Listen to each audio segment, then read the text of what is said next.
turn the key and all you hear is a rapid clicking sound? That can be frustrating, but it often points to a few specific issues.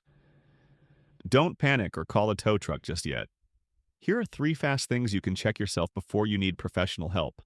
The most common culprit for a clicking noise without the engine cranking is a weak or dead battery.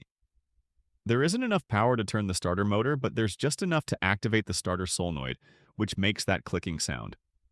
Try jump starting the car. If it starts with a jump, your battery is likely the problem and may need replacing soon.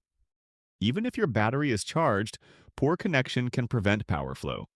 Pop the hood and inspect the battery terminals. Look for white or greenish buildup, which is corrosion, or check if the cables are loose.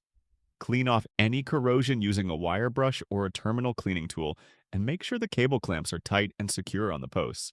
If the battery is good and the connections are clean and tight, the issue might be with the starter motor itself.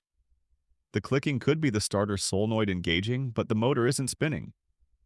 Sometimes the starter motor can get stuck. A single, gentle tap on the starter motor casing with a wrench or hammer might free it up temporarily to get you started. A clicking sound means something is trying to happen, but power isn't reaching where it needs to go, or the starter isn't working correctly.